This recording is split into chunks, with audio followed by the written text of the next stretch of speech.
Yuk. Halo, assalamualaikum warahmatullahi wabarakatuh. Perkenalkan, saya M. Azam Al Awali dan kawan saya Muhammad Ridho Billy Setiawan. Di sini kami berdua akan membahas tentang isu-isu demokrasi. Baiklah, semoga terhibur. Woi, halo. Weh, brother, apa kabar? Kabar? Alhamdulillah, Alhamdulillah. baik. Ya, kamu juga. Apa kabar nih? Alhamdulillah baik, Sam. Di mana sekarang? Sekarang lagi di kosan ini. Oh, di kosan ya. Iya. Di mana? Kuliah lancar. Alhamdulillah lancar, Sam. Terus tugas-tugas gimana tuh? Weh, alhamdulillah lah semua selesai sekarang. Jarang ya nggak ngumpul ya? Ngumpul terus ya? Wah, ngumpul terus lah. Jadi anak rajin sekarang ini. Weh, alhamdulillah. Tempat kamu ada materi PKN juga nggak itu? Waduh, materi PKN ada sih, Sam, Ada tentang demokrasi ini, Sam. Oh, sekarang lagi bahas tentang demokrasi ya? Sama sih, demokrasi juga ini. Ngomong tentang demokrasi, saya tadi habis baca cerita. Oh, iya. Cerita apa ini, Sam? Tentang demokrasinya ini, Sam? Ini tadi cerita ini sih, pemerintah ini anggarkan 15 triliun untuk pesta demokrasi 2020.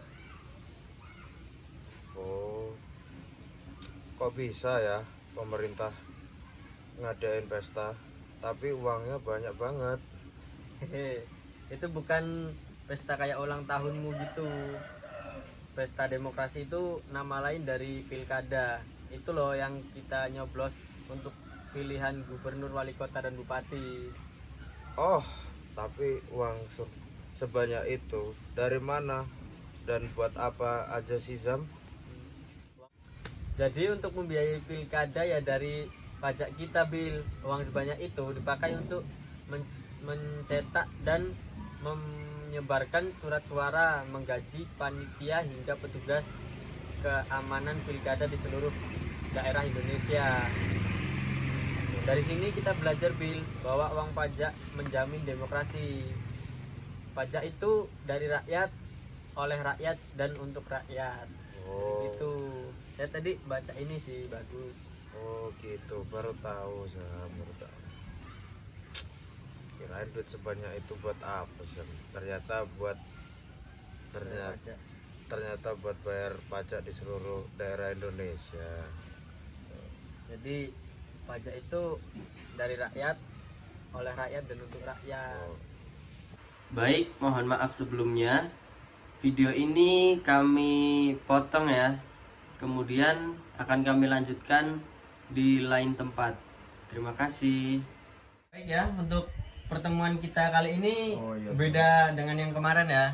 Iya. Kemarin kita di tempat terbuka, sekarang ini kita lagi di kosan Billy. Kita akan berbincang-bincang tentang mungkin ini ya, tentang seputar COVID ini ya. Nah, memang kita melihat di berita-berita itu masih banyak yang sulit ya, susah untuk dia mau vaksin, entah karena ngantri atau menunggu giliran, dia tidak mau itu berkerumunan kan di dalam situ. Nah, sepertinya kita juga melihat di banyak media-media lainnya Seperti internet, di manapun itu, di televisi, entah berita kabar-kabar dimanapun, masih banyak ya yang melanggar ini tata tertib protokol buat kesehatan untuk vaksin itu. Apakah rumor vaksin itu berbahaya atau tidak, Zam? Menurut berita yang saya baca nih, vaksin itu efeknya untuk kita, jadi dia menyesuaikan pada diri kita nih. Kalau kita fisiknya sehat, vaksin itu tidak akan membuat kita sakit gitu. Tetapi jika bagi orang yang divaksin terus dia fisiknya sudah lemah, dia akan ya mungkin mengalami demam, mengalami pusing begitu. Pokoknya ada efek-efek samping dari vaksin tersebut begitu. Batasan umur berapa sih, Azam, kalau minimal bisa vaksin itu?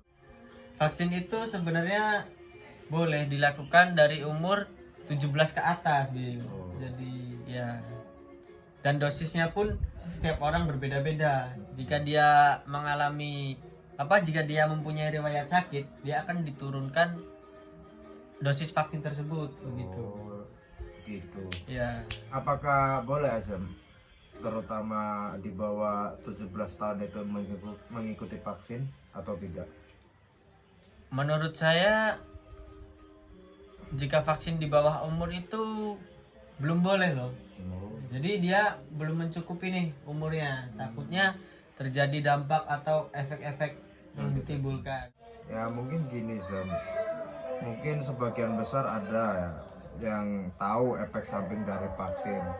Maka dari itu di desa saya ini belum seluruhnya lah Iya. mengikuti Belum semua ya. vaksin gitu. Mungkin sih antara 30 sampai 35% masih ya. Itu yang mau divaksin ya. Iya, tentu saja itu Zam. Iya nih Zam, bagaimana pendapat kamu tentang mengenai vaksin untuk lanjut usia? Apakah ada efek sampingnya atau tidak? Menurut saya nih, Mm-mm. vaksin untuk lansia sebenarnya boleh saja dianjurkan. Asalkan si lansia tersebut masih sehat begitu.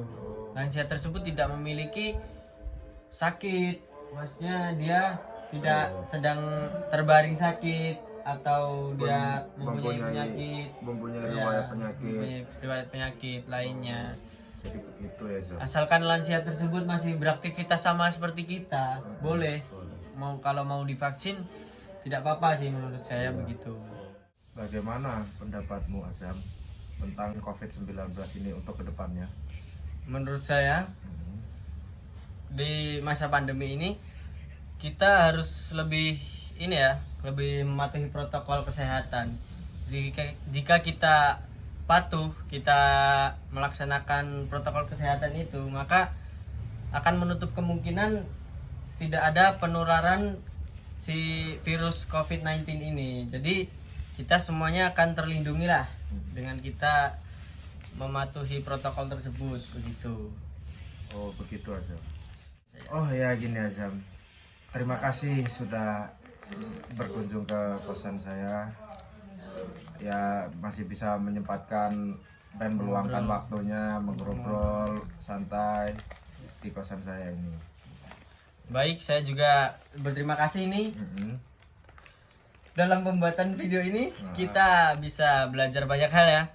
Untuk kita semua agar selalu mematuhi protokol kesehatan ya. Entah mau kemanapun, mau ke warung, mau belanja, mau kita bermain-main, harus tetap mematuhi protokol kesehatan begitu. Terima kasih Azam untuk Mungkin waktunya hari ini. segini aja ya. Ya. Oke, terima kasih. Terima kasih. Sip. Yuk. Baik, terima kasih. Ini adalah pembahasan dari kami berdua. Semoga bisa diterima. Kami akhiri. Wassalamualaikum warahmatullahi wabarakatuh. Terima kasih.